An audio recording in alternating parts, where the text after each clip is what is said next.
They laughed when she touched the rifle. They mocked her, certain the recoil would knock her fragile frame flat.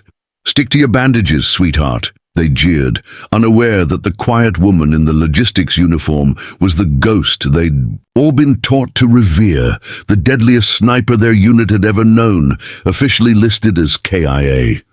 What happened next wasn't just a demonstration of skill, it was a thunderous revelation that shattered every assumption about capability, service, and the invisible heroes walking among us.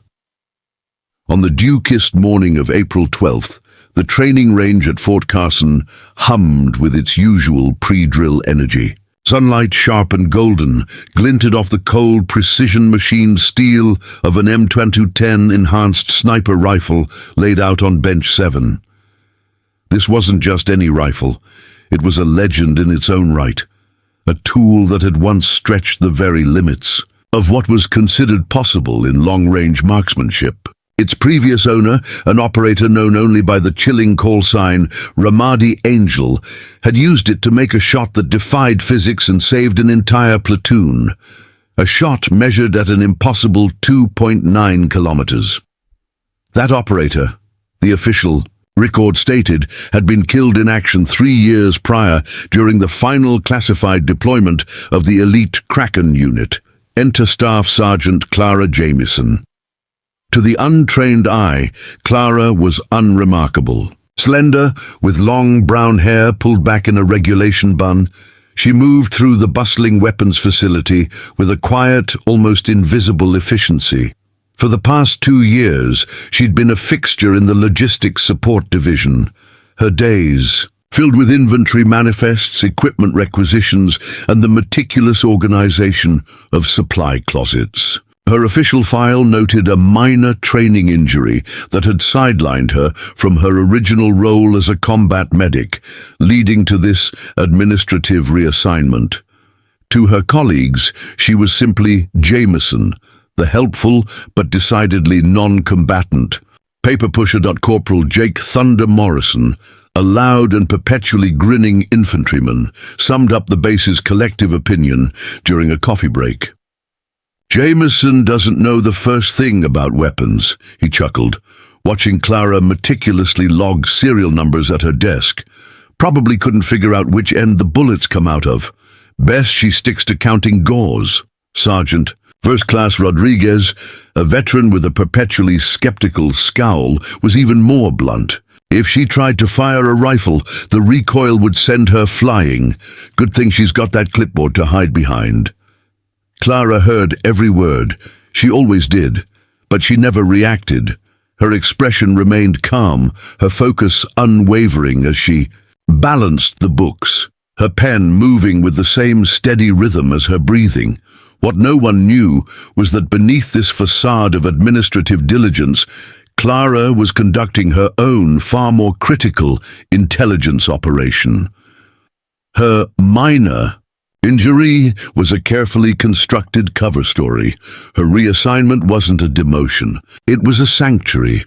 Every lunch break, while others gossiped or napped, Clara disappeared into the base library's restricted section, poring over ballistics manuals and technical schematics. She memorized the intricate details of every weapon in the armory, not from a textbook, but from the intimate muscle memory knowledge of someone who had relied on them for survival. She understood wind drift, bullet drop, and scope parallax better than most of the snipers on base, because for her, these weren't theoretical concepts. They were the difference between life and death. Her service went beyond passive observation. When Private Martinez's rifle jammed during a critical live-fire exercise, it was Clara who, with a quiet word and a deft adjustment, got him back in the fight before his drill sergeant noticed. When a team of Marines returned from a grueling field op with their night vision scopes hopelessly misaligned, it was Clara who spent her evening in the dimly lit repair bay, her hands moving with an unconscious, surgeon-like precision to restore their functionality.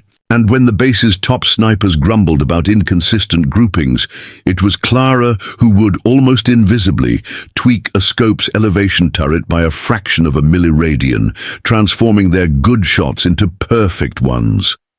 "Just trying to be helpful," she'd murmur with a shy smile whenever someone expressed surprise at her uncanny knack for fixing things. It was a perfect deflection, a shield woven from humility that kept her true identity, the identity of Ramadi Angel, safely buried.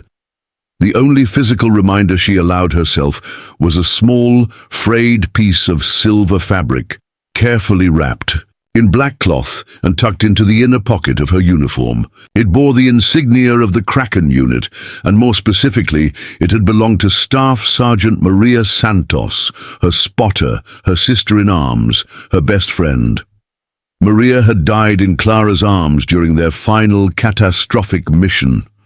Clara had made a promise over Maria's body, a vow whispered through tears and gunfire. She would continue to serve, but she would do it in Maria's honor, in a way that built up rather than tore down. She chose the medical corps, then logistics, because saving lives and supporting those on the front lines felt like a truer form of heroism than taking them, no matter how justified.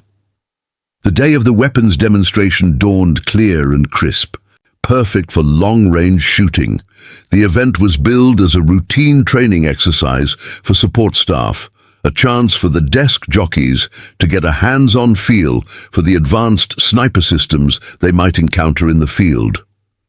The star of the show was, of course, the M2010, the very rifle that had once belonged to the mythical Ramadi Angel.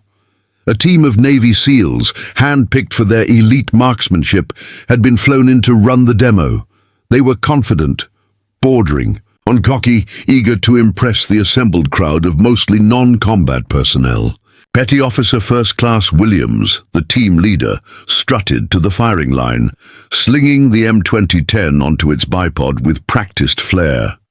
"Ladies and gentlemen," he announced, his voice amplified by a portable PA system, "this is the instrument that holds the base record for long-range precision, 2.9 kilometers, set 3 years ago by an operator from the Kraken Unit. An operator," he added with a solemn nod, "who's no longer with us. Let's see if we can't come close to that legendary mark today." One by one, the SEALs took their positions. They were undoubtedly skilled, their shots ringing out with sharp, authoritative cracks. But as the hours wore on, it became painfully clear that close was not in their vocabulary. The tiny steel targets at the extreme end of the range, placed at a challenging 400 meters, remained untouched. Frustration began to etch itself onto their faces. Their shots, while accurate by conventional standards, lacked the supernatural precision the M2010 was capable of. They were fighting the wind, guessing at the mirage, and their scopes, despite their best efforts, seemed perpetually out of true. Clara watched from the back, her clipboard held loosely in her hands. Officially, she was there to inventory the training equipment. Unofficially, her mind was a supercomputer, calculating wind speed from the way the grass bent, reading the heat shimmer off the range, and diagnosing the minute calibration errors in the SEALs' scopes that were costing them their shots. She saw Williams adjust his scope up by 0.2 mils when it needed to go down by 0.3. She saw Martinez misread the wind flag, calling for a 10-knot correction when it was a steady 15.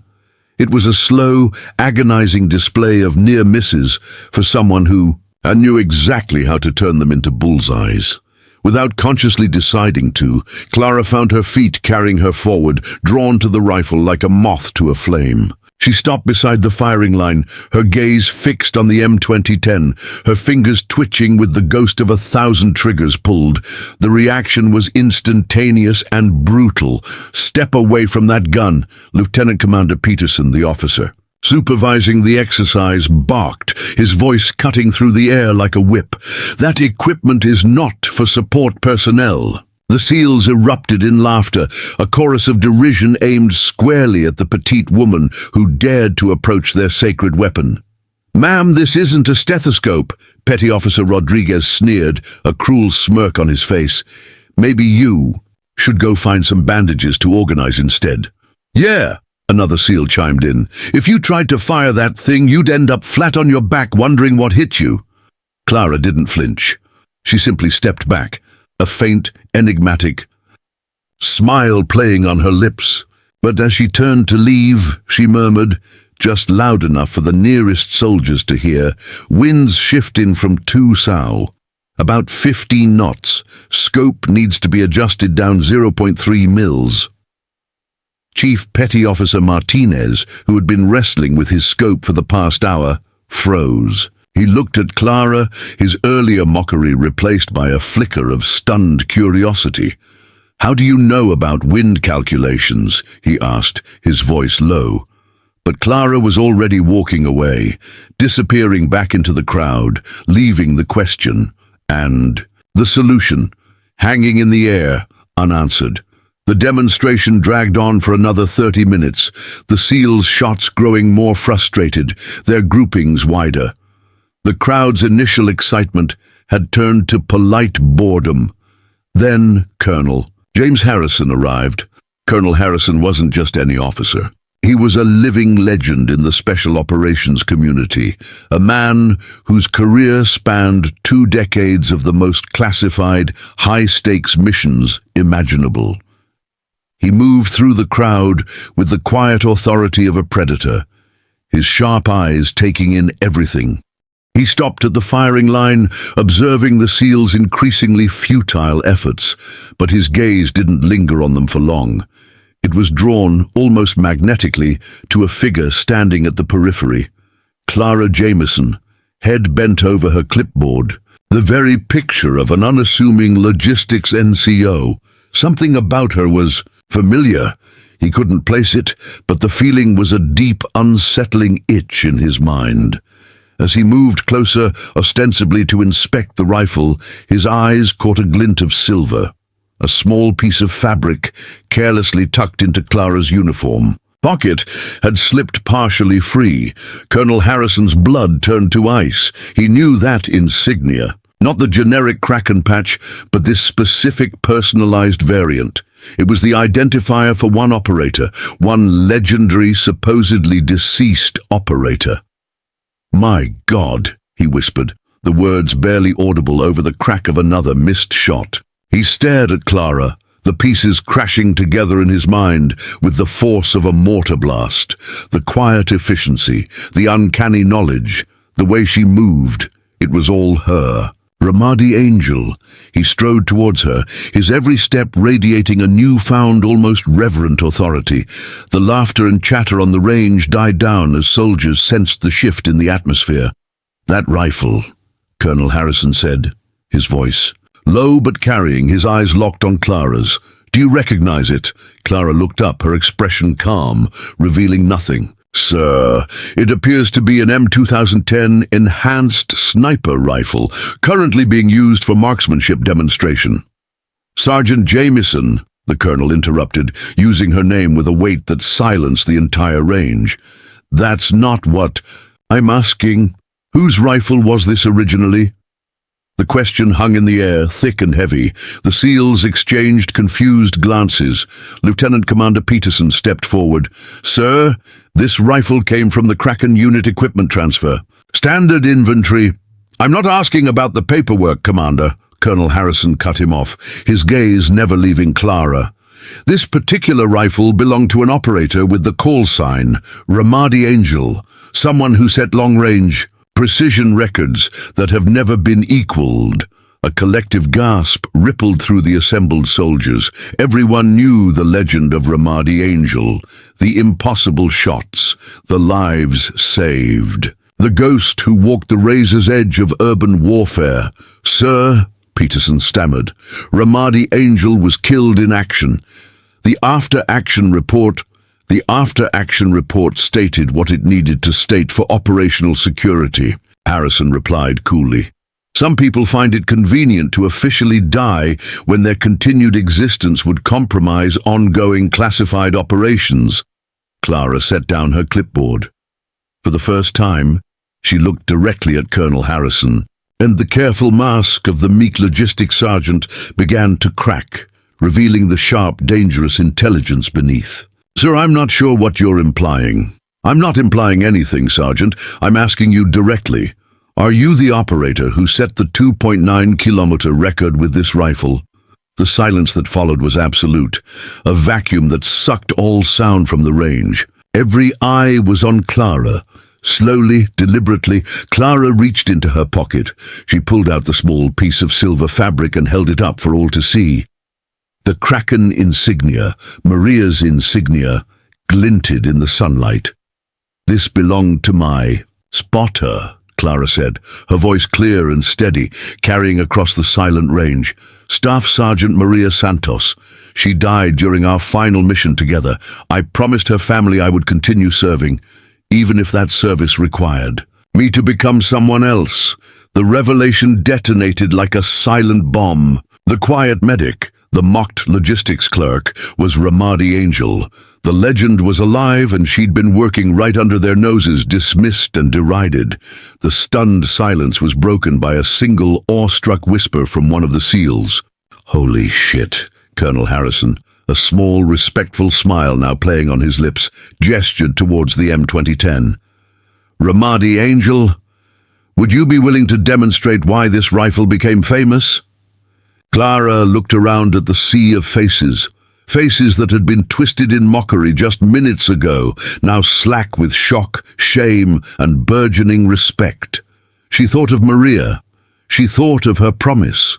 She thought of the quiet, meaningful service she'd found in healing and supporting.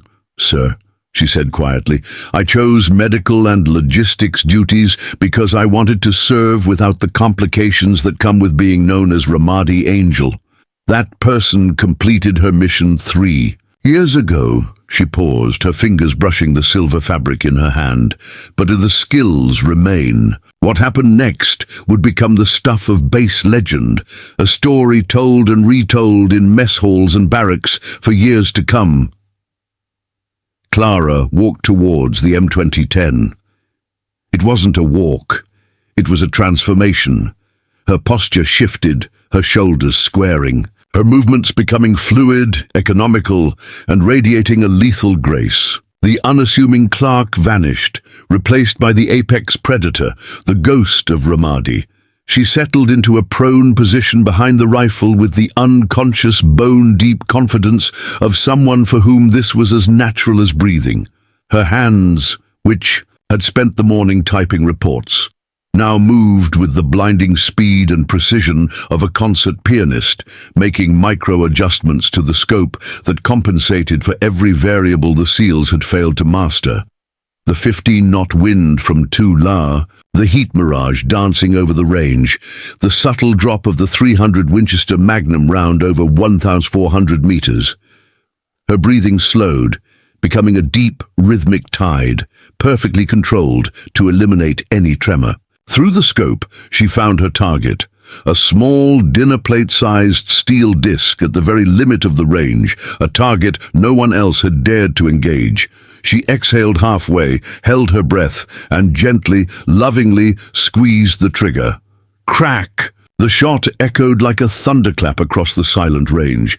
A fraction of a second later, a clear, high-pitched ping rang out as the bullet struck true, dead center.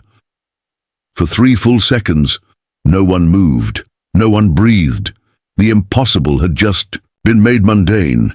Chief Petty Officer Martinez, who had been watching through high-powered binoculars, was the first to find his voice, his tone filled with awe. "Center hit, perfect shot at 1,400 meters." The SEALs, the men who had laughed at her, now looked at Clara with expressions of pure, unadulterated reverence.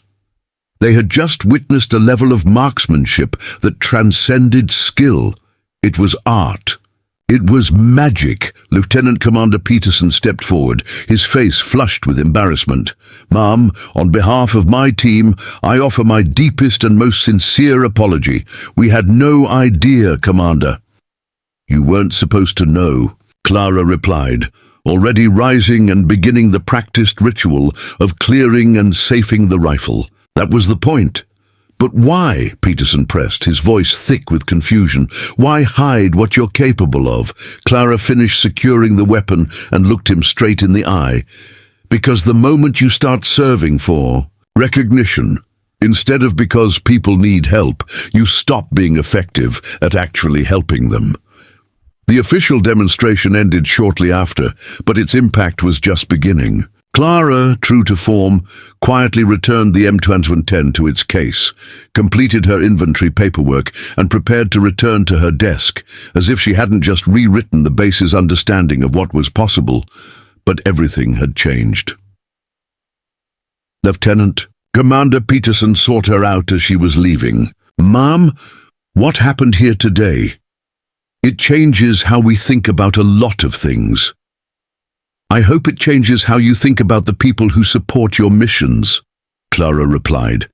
Every person wearing this uniform is chosen to serve, regardless of their current assignment.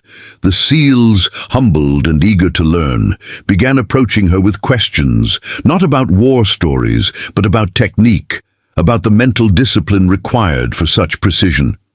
Ma'am, Chief Martinez asked, would you be willing to provide some guidance? Clara offered a small, genuine smile. Chief, precision shooting is 10% equipment, 20% technique, and 70% mental discipline. The rest is practice most people aren't willing to invest. Master Sergeant Collins, the senior weapons instructor who had once dismissed her, nodded sagely. You learned to shoot when lives depended on your accuracy. I learned to shoot, Clara corrected gently, because other people were counting on me to solve problems that couldn't be solved any other way. As the day wore on, word spread like wildfire. Officers wanted to reassess her assignment. Soldiers wanted autographs. Administrators wanted interviews. Clara deflected them all with polite, unwavering firmness. I'm happy with my current assignment, she told Colonel Harrison during a private meeting. Medical and logistic support allows me to serve without the complications that come with being known as Ramadi Angel. But you're wasted in a support role, Sergeant, the colonel argued. With respect, sir, I'm not wasted in any role that helps other soldiers complete their mission successfully. That's the only measure of value that matters to me. That night, alone in her quarters, Clara took out Maria's silver fabric and the photograph she kept by her bunk. Still here, Maria, she whispered. Still serving, just differently. The next morning, Clara Jameson returned to her desk in logistics support. She organized manifests, calibrated medical equipment, and helped young privates with their gear, just as she always had. But now, when she spoke, people listened. When she offered advice, it was followed. They saw not just a clerk but a guardian, a hidden master who had chosen to walk among them, lifting them up from the shadows. Clara Jameson's story is not merely a tale of a hidden sniper. It is a profound, thunderous indictment of our most dangerous habit, judging a book by its cover, a person by their title. We assume the quiet one in the corner lacks ambition. We dismiss the support staff as unqualified for real work. We believe that those who don't seek the spotlight must have nothing to offer. Clara's single perfect shot shattered that illusion. It revealed that the most extraordinary capabilities often reside in the most unassuming packages, deliberately hidden not out of fear, but out of a deeper, more profound understanding of service. Think about your own world. Who is the Clara in your office? The administrative assistant who could run the company, the janitor who could solve its most complex engineering problems, the quiet colleague whose past holds chapters of brilliance they've chosen not to flaunt. The most dangerous mistake we make is assuming someone's current position reflects their ceiling. Clara chose logistics, not because she couldn't handle command, but because she chose to build, to heal, to serve in a way that honored a fallen friend and her own conscience. She traded the roar of the crowd for the quiet satisfaction of a job well done, unseen. So the next time you're tempted to underestimate someone based on their role, remember the woman they laughed at on the firing line.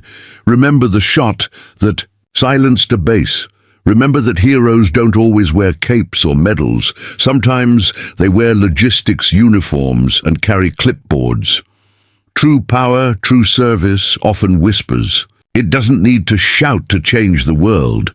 If you believe in celebrating the quiet heroes, the unsung masters, and the profound power of humility, subscribe to Beyond True Story. We delve deep into the real, human narratives that mainstream media ignores, stories of resilience, hidden strength, and extraordinary service that happen not on grand stages, but in the quiet corners of everyday life.